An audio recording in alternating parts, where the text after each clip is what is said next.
Pemirsa Dalwa TV dimanapun Anda berada, kembali lagi bersama saya Ahmad Rizky Mubarok.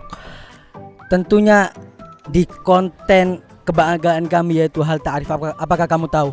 Tahu nggak tahu? Yang penting dijawab. Nah, kita lanjut ke pertanyaan yang kedua. Kita ingin menanyakan kepada masyarakat sekitar.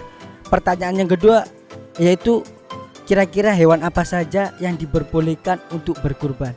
Nah, tentunya pemirsa penasaran kan dengan jawaban masyarakat sekitar, atau pemirsa yang di rumah ingin menjawab? Jangan takut, karena ada ustadz yang menjelaskan. Lanjut ke target berikutnya.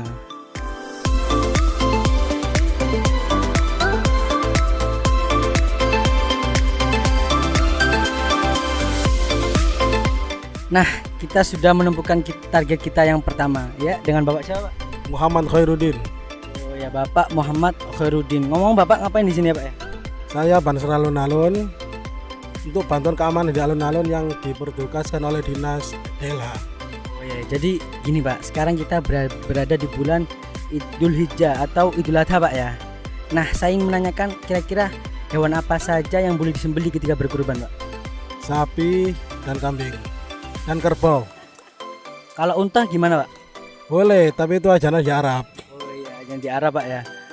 Kita itu kondisional. Kalau ada di Indonesia ya itu umumnya. Oh, iya. Kambing sama kerbau sama sapi Pak ya. Oh iya. Jadi gitu guys, pertanyaan dari Bapak siapa? Udin. Bapak Udin ya. Alhamdulillah. Mari kita tarik target kita yang kedua.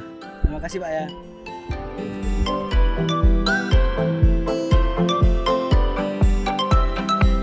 Alhamdulillah kita sudah menemukan target yang kedua ini ya, dengan Bapak siapa? Bapak Fauji Imam.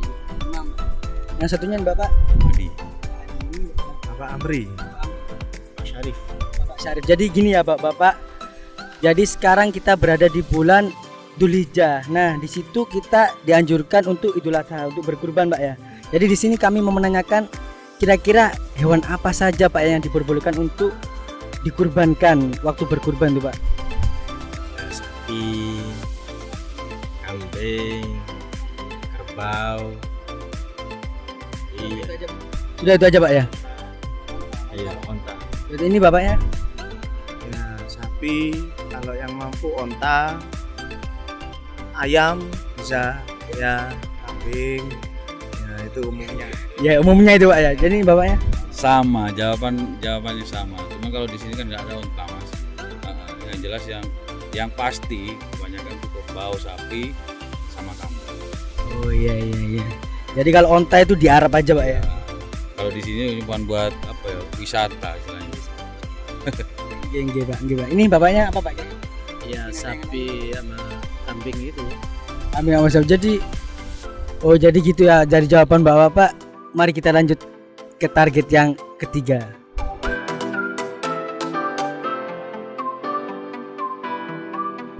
Oke, alhamdulillah kita sudah menemukan target yang ketiga ya, dengan Mas siapa? Mas Hanif. Mas Hanif Mas ya. Jadi ngomong-ngomong saya mintanya, ini Masnya ngapain Mas ya? Nungguin kiriman. Oh, nungguin kiriman. Oh, jadi gini Mas ya.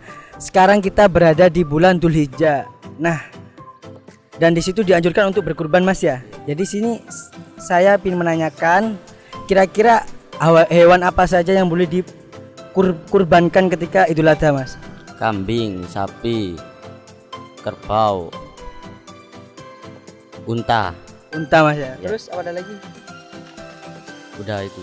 Oh, udah itu. Jadi kalau ayam gimana? Boleh nggak Mas? Gak boleh. Oh, nggak boleh Mas ya. Oh iya. Jadi itu jawaban dari Mas siapa? Mas Hanif. Mas Hanif. Oh, jadi itu guys jawaban dari Mas Hanif. Seperti apa sih jawaban yang sebenarnya? Mari kita tanyakan kepada Ustadz. Pemirsa Dalwa TV yang dimuliakan oleh Allah Subhanahu wa taala, kita lanjutkan pembahasan kita mengenai kurban. Ya. Apa saja hewan yang boleh dikurbankan? Ya, jadi kalau pengertiannya kurban sendiri, ma yudhbahu minan na'am. Ya, ma yudhbahu minan na'am, taqarruban ilallah. Ya, sesuatu yang disembelih minan na'amnya, jadi dari hewan ternak. Ya, dari hewan ternak. Taqarruban ilallah, untuk mendekatkan diri kepada Allah. Taqarruban. Jadi memang kurban itu sendiri, kalau asal katanya dari segi bahasa itu dari koruba yakrubu, kurbanan wa kirbanan. Ya, jadi dari aslinya koruba itu artinya dekat. Jadi kurban sendiri itu artinya mendekatkan diri kepada Allah Subhanahu wa taala. Ya. Kalau dari ayatnya, ya sebagaimana yang kita tahu, inna a'tainakal kautsar. Kautsar itu telaga yang ada di surga nanti. Ya, semoga kita semua bisa mendapatkan telaga tersebut. Ya, fasholli li rabbika wanhar. Ya, fasholli li rabbika, sholli ini salatlah, ini ibadah jasmani. Ya, ibadah fisik kita. Ya, kita gimana ibadah biar dapat al-kautsar ini, gimana kita dapat? Fasholli, yang pertama sholli li rabbik. Makanya salat Idul Adha dulu. Ya, salat ini ibadah jasmani. Wanhar. Nah, kemudian berkurbanlah. Ya, menyembelihlah. Nah, ini ibadah harta kita. Ya, jadi nggak cuma fisik kita, nggak cuma jasmani kita, tapi juga ibadah harta kita. Lewat apa? Lewat berkurban ini tadi. Ya. Nah, sekarang apa yang bisa, hewan apa saja yang boleh untuk dikurbankan? Jadi menurut para ulama sudah disepakati hewan-hewan yang boleh disembelih itu hanya kambing, sapi, dan unta dengan jenis-jenisnya masing-masing. Ya, ada kriteria-kriterianya sendiri. Seperti kalau kambing itu jangan terlalu kecil, jangan terlalu muda. Kambing kalau terlalu kecil itu dagingnya itu masih lembek, masih banyak lendirnya, nggak bagus. Ya.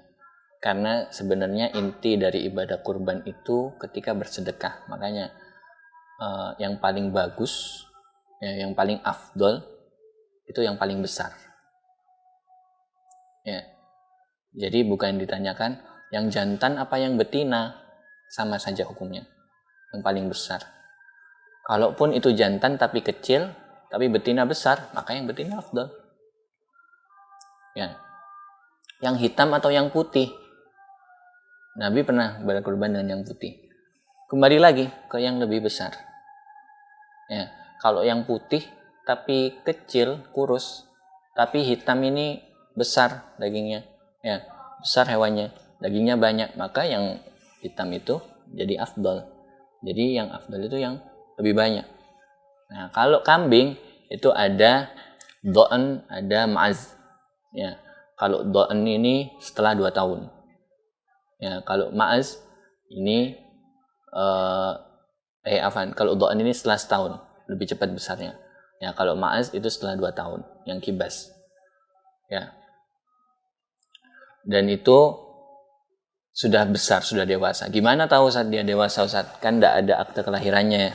Tidak ada KTP-nya, dia sudah dewasa belum ya. Biasanya itu tandanya itu dari tanduk dan gigi. Ya, gigi kalau sudah lepas dari kambing berarti dia sudah besar, sudah dewasa, atau dia sudah bertanduk. Ya, biasanya ya, tidak semua. Biasanya kalau ahli-ahli sudah tahu sudah umurnya, maka ini sudah besar, sudah sah. Ya.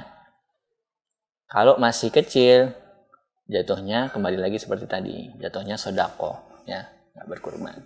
Ya, itu kambing. Kemudian bakor itu sapi. Wa minha al-jamus. Nah, masuk juga di kriteria sapi, temennya sapi, apa? Jamus, kerbau boleh. Ya, kalau sapi ini hitungannya untuk 7 orang. Ya, kalau kambing tadi untuk 1 orang.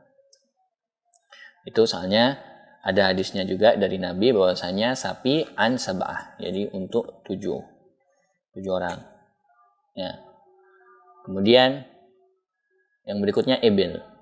Kalau sapi tadi setelah 2 tahun juga. Kalau ebel unta, ya, dengan jenis-jenisnya juga minimal setelah 5 tahun.